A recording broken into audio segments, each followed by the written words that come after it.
Oh, bonjour. Alors, cette fois-ci, pour le bénéfice des jeunes qui étaient absents lors des épreuves, des évaluations, des pratiques, des mini-tests, et ceux qui n'étaient pas là lors de la correction de ces mini-tests-là, ça c'est à moi ça, donc, on va faire ici un petit retour sur le mini-test sur les électrolytes. Je pense que c'est nécessaire, hein, surtout que c'est pas une notion super facile. Euh, si on a eu de la difficulté avec l'étude du tableau périodique et la formation de ions à partir des atomes. Si on n'a pas une misère avec ça, c'est quelque chose, somme toute, là, qu'on pourrait trouver plus simple. Pourquoi? Parce que, d'abord, c'est une question d'étude un petit peu, hein, être capable de savoir c'est quoi ça, une dissociation électrolytique.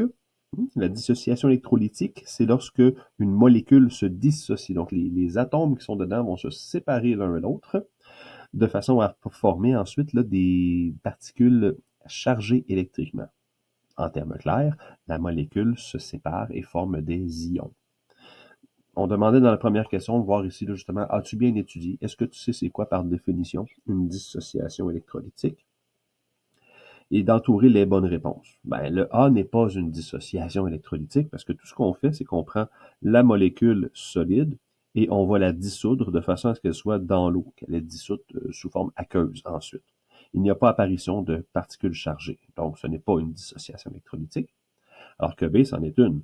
La molécule qui est ici, qui est un acide, hein, parce que ça commence par H suivi d'un groupe non métallique, HNM.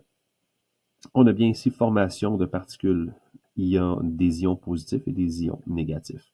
Donc ça, oui, c'est tout à fait une dissociation électrolytique. En C aussi, oui, C également, parce que quand on dissout un soluté dans l'eau et qu'il produit des ions positifs et négatifs, forcément, c'est des électrolytes qui sont formés à ce moment-là. Le D, un petit peu comme le A, on peut pas le sélectionner parce que qu'est-ce qui s'est passé? On a une molécule de glucose ici qui était solide et qui est simplement devenue liquide. Donc, elle a fondu. Elle ne s'est pas dissoute dans l'eau, elle a fondu. Bien observer les changements d'état aussi. Il faut avoir l'œil bien, comment on dit là, le regard aiguisé. C'est dur aiguiser un regard, là, quel genre d'aiguisoir ça prend. La pratique, mon ami. Bon, en question numéro 2, voilà un petit peu les compétences auxquelles on s'attend de vous. Être capable d'écrire les équations de dissociation. En mathématiques, une équation, on va utiliser un symbole d'égalité. En sciences, on va utiliser une flèche vers la droite, qui va indiquer que la molécule MgCl2 solide va se transformer, va se modifier, va se dissocier en différents éléments. C'est pas complexe, les étapes à suivre pour faire une équation de dissociation. C'est accessible pour tout le monde, là. La première étape est de séparer les constituants de la molécule. Mais on sépare une fois. On ne peut pas séparer tous les atomes, là, surtout quand on a des molécules avec des ions polyatomiques. On fait une séparation. Qu'est-ce qu'on fait? On sépare après le premier élément, après le métal ou après l'hydrogène. C'est la clé. On sépare après H ou on sépare après le métal. Après le métal, on coupe. C'est ça qu'on doit faire. Donc, dans la première molécule, on a magnésium qui est un métal. On va donc couper ici. La séparation va nous donner du magnésium et on ne met pas une virgule ou le mot et, on met un plus entre les deux, plus du chlore, Cl, que je vais écrire en lettres ici attachées pour qu'on ne confonde pas avec un I ou un 1. La deuxième étape. Bon, là, la deuxième et la troisième peuvent être inversées. Je pense que dans vos cahiers, ils disent d'abord de trouver la charge. Moi, je préfère montrer les quantités. Quelles sont les quantités de chacun de ces éléments-là? Comment on fait? On prend les indices et on peut les transformer en coefficients qu'on va placer devant. Ça veut dire quoi? Ça veut dire que si tu regardes la molécule de MgCl2, il y a combien de magnésium? Il y a combien de chlore là-dedans? On voit bien qu'il y a un seul magnésium, parce que l'indice n'est pas mentionné, c'est donc un 1. Là, il y a 2 chlores par contre, parce que le 2, l'indice, il se réfère toujours à la particule précédente, à moins qu'il y ait une parenthèse. Donc, j'ai un seul magnésium, je vais le laisser comme ça. Le coefficient est 1, donc on ne le mentionne pas. Pour le chlore, l'indice vaut 2, donc il y a 2 particules de chlore. On va émettre un coefficient de 2. La dissociation du MgCl2 va donner un magnésium et 2 chlore. À date, on a mis des quantités, on a séparé. La troisième partie demande un petit peu plus de réflexion. C'est de donner la valeur des charges électriques, donc plus ou moins. Pour ça, on va se référer au tableau périodique, la position des éléments dans le tableau périodique par rapport à l'escalier des métalloïdes. Ce qui est à gauche de l'escalier devient positif, ce qui est à droite de l'escalier devient négatif. Et parce que les métaux sont des donneurs, les non-métaux sont des receveurs, à l'exception de l'hydrogène qui va donner ses électrons la plupart du temps. Qu'est-ce que ça veut dire? Ça veut dire qu'on regarde le tableau périodique. On voit que le magnésium est à gauche de l'escalier. Il va donc avoir seulement 2 électrons de valence parce qu'il est dans la famille numéro 2. Avec 2 électrons de valence, il veut donner 2 électrons. Il va devenir 2+, parce qu'il donne 2 électrons. Le chlore. Chaque atome de chlore est dans la 7e famille, la famille VII. Il a donc 7 électrons de valence sur 8. Il veut accepter un électron supplémentaire. Il veut en recevoir. Ça va le rendre négatif. Chaque atome de chlore va recevoir un électron. Il va devenir un négatif. Puisque j'ai 2 particules de chlore qui sont chacune avec une charge 1 négative, ça veut dire que j'aurai 2 particules en tout là, avec ces charges de -1. J'aurai donc une charge globale de -2. Et puis ici, j'ai une charge de +2. Ça me donne quelque chose de neutre. +2, -2. On ne s'est pas trompé là-dedans. On va présenter également sous quel état on va les trouver. Autrement dit, n'oubliez pas de mentionner qu'à la fin d'une dissociation, vos particules se trouvent sous forme aqueuse. C'est juste un petit détail. On rajoute aqueux en parenthèse, en indice, à droite, en dessous de chaque symbole d'élément.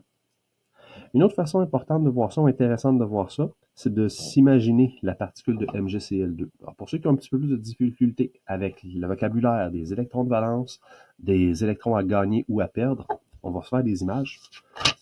Ça va nous permettre de réviser aussi la notation de Lewis. Reprenons le MgCl2. Comprenons qu'est-ce qui s'est passé dans la dissociation. MgCl2. On dit on coupe après le métal. Qu'est-ce qu'on a à gauche de cette coupure-là? On a un atome de magnésium. Je vais l'appeler ici Mg. Et qu'est-ce qu'on a à droite de la coupure? Il y a 2 atomes de chlore. On va les appeler Cl et Cl. Regardons, d'après leur position dans le tableau périodique, combien d'électrons de valence ils possèdent. Le magnésium est dans la 2e colonne, 2e famille. Il possède 2 électrons de valence, symbolisés par ces 2 petits points-là. Selon le modèle de Lewis, 2 points.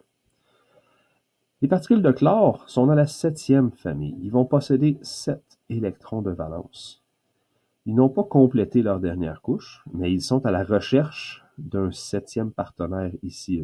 D'un 8e, excuse-moi. Il en voudrait un 8e ici pour compléter sa dernière couche, puis être stable comme l'argon. L'autre chlore veut faire la même chose. Moi aussi, là, j'en ai des électrons, j'en ai 7 électrons de valence. J'en veux un de plus, puis je complète ma collection, je suis super content. Qu'est-ce qu'il va faire? Ces 2 chlores-là, ils vont prendre les électrons qui sont sur le magnésium. Moi, le magnésium a moins de 4 électrons. Alors lui, c'est un donneur d'électrons. Il est bien content comme ça. Il est sympathique. J'ai très, très peu d'électrons. Alors, qu'est-ce que je fais? Je continue ma collection? Non, je veux donner mes électrons, vider cette couche qui était incomplète, et ça va lui permettre de retomber à la couche précédente qui, elle, était pleine. Donc, avec 2, on donne. Je donne 2 et j'ai justement 2 receveurs qui vont se les partager. On peut s'imaginer, on imagine, c'est important là, avec ton imagination, que ce premier chlore va recevoir un des électrons ici et que l'autre chlore en dessous va recevoir l'autre électron par ici. Et là, on va regarder individuellement chaque particule. Qu'est-ce qu'elle a perdu? Qu'est-ce qu'elle a reçu? Le magnésium. J'ai de la misère avec mes flèches cette année, moi. Le magnésium, Mg.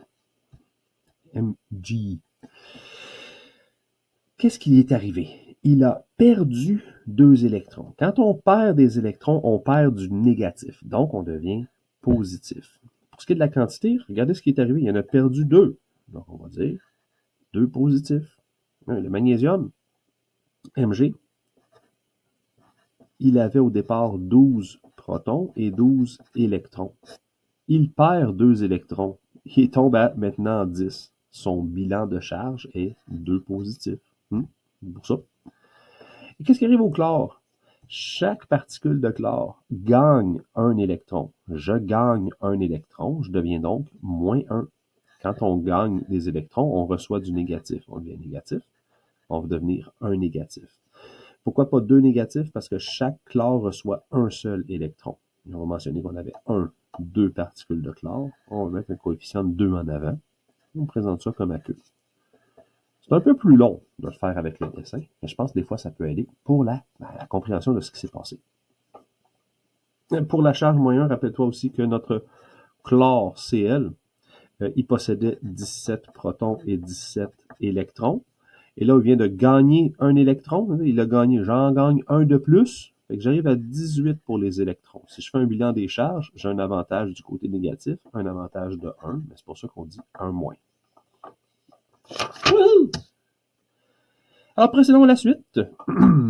LiBr, qu'est-ce qu'on va faire avec lui? Ben, on va le dissocier parce qu'on a un métal suivi de non-métal. C'est un électrolyte, ça se dissocie. Oh, ma flèche est un peu meilleure. On sépare en premier. Séparation. On va donc avoir lithium, Li, plus le brome, Br. Juste pour ne pas les oublier, je peux tout de suite mettre le petit symbole aqueux à côté. C'est vraiment la première étape, séparation qui doit être faite en premier. Les autres sont inversables dans l'ordre. Qu'est-ce qu'on va donner comme quantité? Ben, Li, il n'y a pas de nombre à côté, donc c'est un seul. Br, il n'y a pas d'indice, donc c'est un seul. On n'a pas de coefficient du tout à écrire ici. Pour ce qui est de la valeur de la charge électrique, le lithium, tu le trouves dans la première colonne du tableau périodique. Tu vas donc lui donner le symbole de 1+, parce qu'il veut donner un électron. Et le brome est dans la 7e. Il y a de la place pour en recevoir un 8e, donc il peut recevoir juste 1. Il va devenir un négatif. Encore là, une petite illustration. Cette dissociation semble plus simple que la précédente, mais avec LiBr, prenons le temps de voir tout ça. Si tu comprends déjà, ben, tu peux sauter la vidéo, avancer la vidéo pour passer au prochain.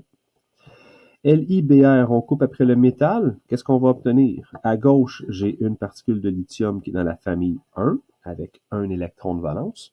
De l'autre côté, j'ai du brome qui est dans la famille 7, avec 7 électrons de valence. Tu vois, lui, il a déjà commencé à faire des couples. Il veut en avoir davantage. C'est un ogre. Il veut beaucoup d'électrons. Il veut compléter ici la dernière place qui est disponible. Alors que le lithium, lui, il give up. Hein? Il a abandonné. Il dit, j'ai pas beaucoup d'électrons. Commencer une collection, c'est trop compliqué. Je vais simplement le céder. Je vais le donner. Le donner à qui? À moi, je le veux. Alors, évidemment, il va venir chercher, il va trouver domicile chez le brome qui, lui, veut l'accueillir. Qu'est-ce qui s'est passé pour nos deux amis? Le lithium a perdu 1. C'est pour ça qu'on mentionne qu'il devient positif de 1, 1+. Et le brome, lui, il a gagné 1. Ben, c'est pour ça qu'on va mentionner que le brome, lui, il devient 1 négatif. Br devient 1 négatif. Il perd 1, il gagne 1. Aqueux.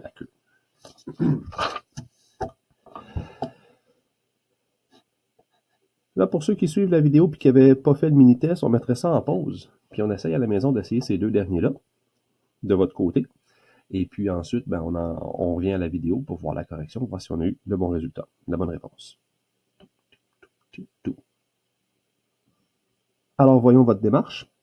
Est-ce que vous avez pensé à séparer après le métal pour dire j'aurai du sodium et du phosphore? Na plus P. Est-ce que vous avez inscrit les quantités à la bonne place? Na3. Na3P. Ça ne veut pas dire qu'il y a 3 phosphores. Le Na3, le 3, il veut parler du précédent. Donc, j'ai 3 fois le sodium. 3 fois Na. Plus le phosphore une seule fois. Pour les charges, sodium, famille numéro 1, un électron à donner. Donc, 1+.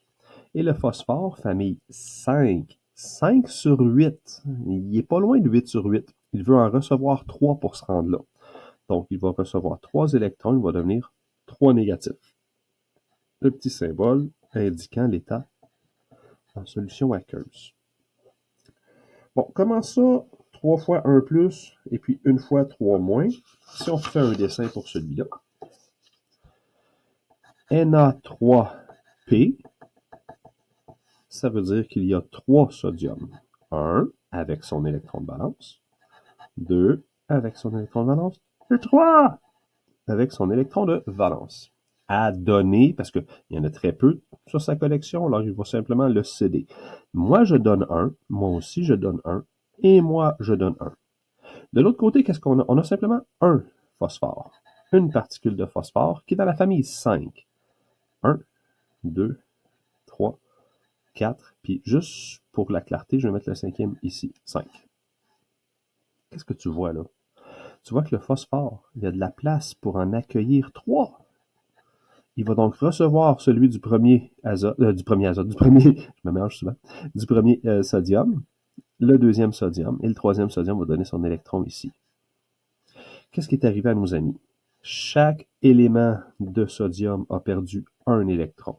Donc, Na devient 1+, et l'élément de phosphore, lui, a reçu 3 électrons. Donc, le P, il devient 3 négatif. Il a reçu 3 invités négatifs chez lui, donc 3 moins. Pour les quantités, on avait à gauche 3 sodium, donc je mets le 3 ici, à droite un seul phosphore, et c'est pour ça qu'on reste à un ratio de 3 pour 1 comme ça. Ça commence à se clarifier, hein? Bon, ben allons-y avec quelque chose de spécial. Étant donné qu'on reconnaît ici la formule d'un acide, H, l'hydrogène, suivi d'un groupe non-métal, on reconnaît un acide et on se souvient que les acides en solution vont libérer des ions H+. Donc, je sais que j'aurai une séparation ici entre les deux qui va faire H. Et vu que je ne sépare pas le S et le O, je coupe une seule fois. On coupe une seule fois. Mais on va garder le groupe SO4 ensemble. Ensemble, ça veut dire que j'aurai H d'un côté et j'aurai SO4 de l'autre. Deux groupes, les H et le SO4. Non, le 4 ne s'en va pas en avant ici parce que cette molécule ou ce groupe-là, ce groupe polyatomique, ne va pas se dissocier. Il reste un groupe de SO4. Si je regarde mes quantités, j'avais 2 à côté du H, ça veut dire que j'aurais donc 2 particules d'hydrogène. Et vu que c'est un acide, ça devient des H+. C'est confirmé par sa position dans le tableau périodique. Hein. Première colonne veut donner un électron, donc il devient 1+. Aqueux dans l'eau. Aqueux dans l'eau. Mais là, on se pose la question, qu'est-ce que je fais pour donner une charge électrique à cette grosse patate-là? C'est là que de faire le dessin va vraiment t'aider. Mais oui. H2SO4. Qu'est-ce qu'on a là-dedans? J'ai 2 H qui ont chacun un électron de valence à donner. Je veux donner aussi. Et l'autre groupe, on ne le sépare pas. Ils restent ensemble. SO4. C'est comme une grosse bouboule de SO4 qui dit qu'est-ce qu'on va faire nous autres? Ben, on va recevoir 2 électrons. Et quand tu reçois 2 électrons, tu deviens 2 négatifs.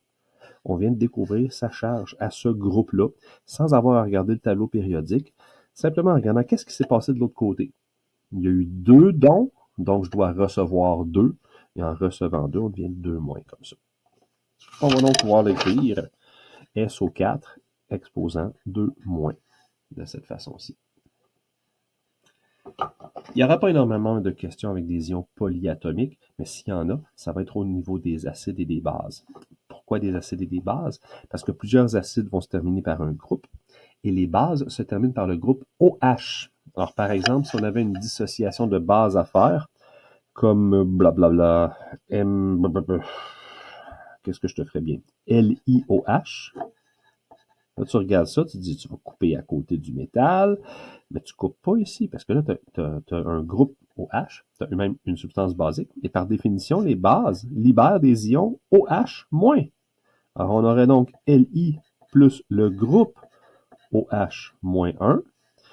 Le lithium, lui, il a un électron à donner. Il va donc devenir 1+. Le OH a reçu 1, il devient -1. On met ça en solution aqueuse. Et c'est complet. Donc attention si jamais on voit ça en parenthèse, par exemple avec Mg, parenthèse OH deux fois, ben ça signifie quoi? Coupe, coupe, coupe, coupe, coupe. Ça signifie qu'on a un magnésium et on a deux groupes OH. C'est ça que le 2 veut dire, là. Il ne veut pas s'appliquer au H, il s'applique à la parenthèse. Donc, tout ce groupe-là est présent deux fois. J'ai un magnésium avec deux électrons à donner. Je donne 2. Je deviens du magnésium 2+. Mais les hydroxydes, eux, chacun d'eux va recevoir un électron. Je reçois un, je reçois un. Donc, moins 1. On va obtenir des OH, 1-, et on va obtenir 2 OH, 1-. Tu vois, j'ai deux groupes de OH qui ont obtenu ça. Alors, pour terminer, à quelles conditions peut-on dire qu'une substance est un électrolyte? Attention, on demande plusieurs conditions. Il faut mentionner que cette substance peut être dissoute dans l'eau. Si elle n'est pas dissoute dans l'eau, elle ne peut pas manifester son pouvoir électrolyte. Deuxièmement, on doit s'assurer que cette substance-là va se dissocier en ions. Il y a une dissociation en ions, des ions positifs et négatifs. Et troisièmement, il faut s'assurer que ces ions-là sont mobiles. Ils peuvent se déplacer dans le solvant, ils peuvent se déplacer dans l'eau. Donc, on parle de mobilité des ions. En gros, si nous avons des ions mobiles qu'on a obtenus par dissociation après l'avoir dissous dans l'eau, on a une substance qui est électrolyte. À ne pas confondre avec, mettons, un bloc d'eau salée qu'on a fait geler. Si on a de la glace, comme par exemple sur la banquise polaire qui est de l'eau salée qui a gelé, une eau saumâtre, il y a des ions parce que c'est dissous. Par contre, l'eau a gelé. Donc, si elle est gelée, les ions ne sont pas mobiles. Donc, ça ne devrait pas être considéré comme un électrolyte. Il faut il faut qu'il ait cette capacité d'être mobile et après s'être dissocié dans l'eau. Pardon. Alors, c'est l'heure de prendre une petite pastille. Pas un pastiche, une petite pastille pour la gorge. On se reverra dans une autre capsule d'aide.